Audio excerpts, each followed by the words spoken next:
Alright, round two.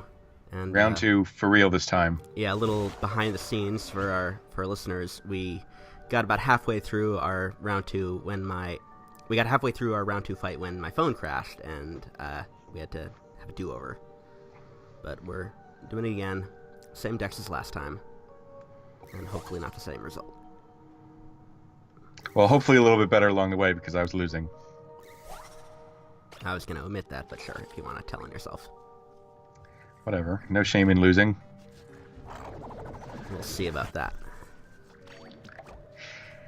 If you lose, you can feel as much shame as you want, my friend. I feel way less stressed out this time around because there's not like a whole tournament riding on it this time. This is just for fun. That is very true. We also get to play like cool real decks.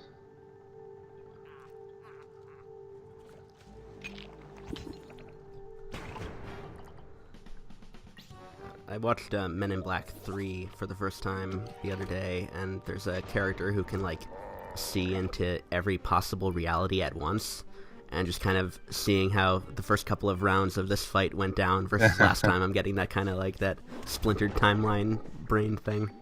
That's the one where they go back in time, right? Yeah. Yeah.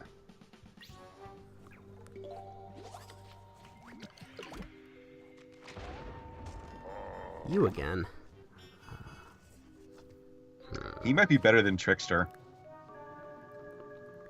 I think that Trick or Treater, like, when they upgraded it, like, became one of the best brainy engine cards. Alright, I guess we're going to keep doing that. You're not the only one who can put multiple copies of a card in your deck. That is acceptable, my friend.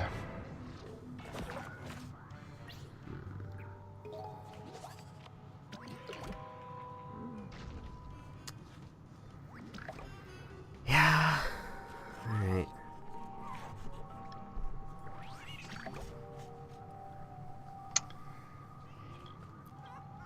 Remember a couple of weeks ago when we had a listener write in talking about how Wingnut was kind of forced and pushed because it was the only thing that did its thing? Yeah. I'm kind of coming around on that.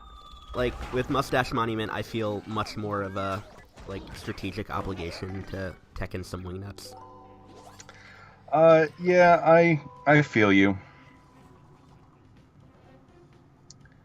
Bastard. Oh, that guy. What do I do about that? Obviously, you play another Wingnut in another lane. Nah. Alright, if you played Trickster on Mustache, you get 2 bonus attacks, don't you? That is correct. Okay. Oh, Jesus.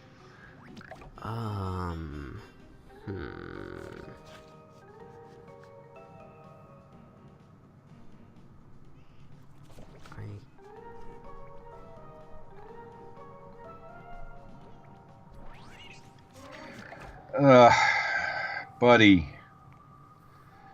You are killing me, Smalls.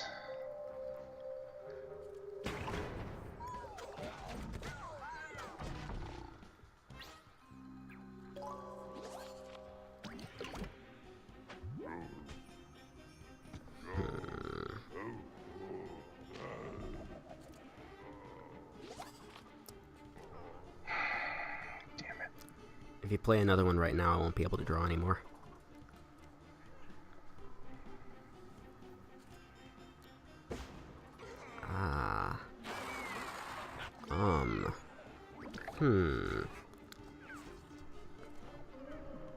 Let's try this out. Oh yeah, that's really good. That is a very, very strong card.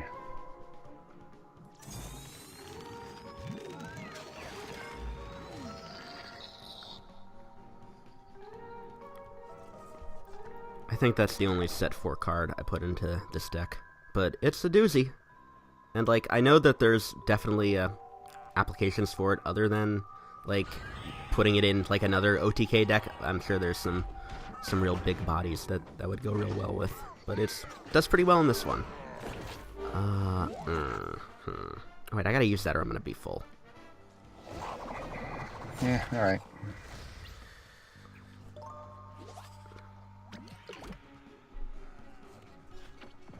card come from?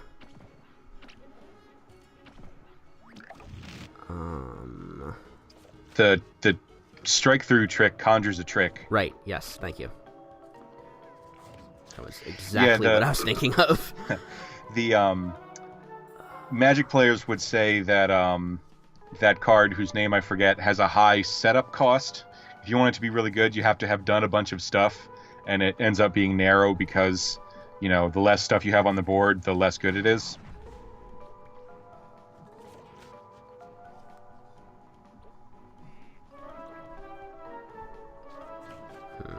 Do I do this?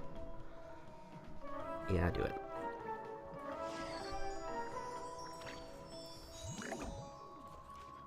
Ah. I was hoping to, like, filter out of rocket science, but...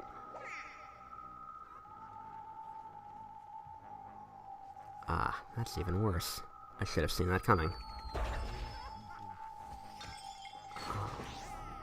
Huh, okay.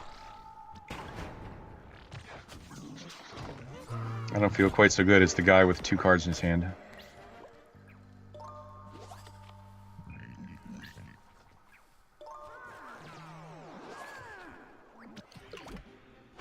Oh no!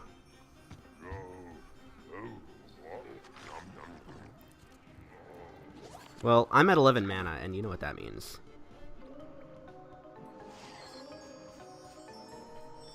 Oh, damn it. Yeah. I had a creature to play, but even if I had played it, it wouldn't have mattered. Right. Wingnut too good. I didn't want to get cuked.